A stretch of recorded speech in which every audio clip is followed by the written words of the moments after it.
Ano bang panonoorin natin? Ikaw, may gusto ka ba panoorin? Ikaw ang nagyaya, di ba? I am just asking you, okay? Bakit parang nagtataray ka na naman? Biglang tanong ni Becky. What? No, I'm not.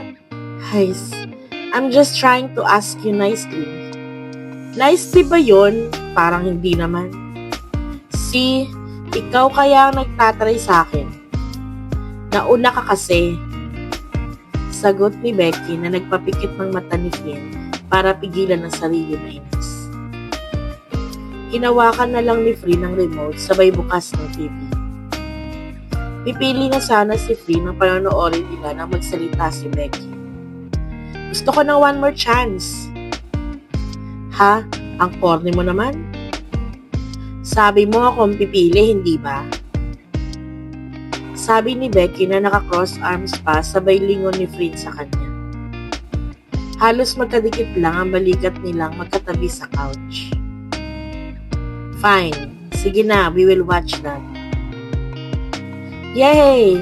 Go na! I-play mo na! Excited na sambit ni Becky na malawak ang ngiti. Hindi maintindihan ni Flynn pero napapatitig siya sa bawat ngiti ni Becky. Oh, bakit? Ngayon ka lang ba nakanood ng ganito? Ha? Hindi ah. Nauutal na sagot ni Becky dahil alam niya sa sarili niya na ngayon lang siya nakaranas ng ganito. It's okay kung ngayon lang. Ako rin naman eh. Ha? Hindi ka pa nakakanood ng ganito? Hindi sa ganon. I mean, I am so busy making money. Halos limos ko na mag-tune in. Grabe.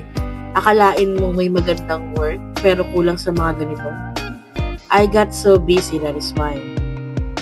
Pero hindi masamang magpahinga naman. I can't. No one will look after sa needs ng family ko. Seryosong sabi ni Flynn na nagpahinto naman kay Becky. Sabagay, mahirap na ikaw lang inaasahan nila. Naging seryoso na rin ang mukha ni Becky nang sabihin iyon. Kaya naman napatitig ng malamlam si Flynn sa kanya. Once we get out of here, I think I want to know you more. Bulong ni Flynn na halos maliit na space na lang ang pagitan ng mukha nila.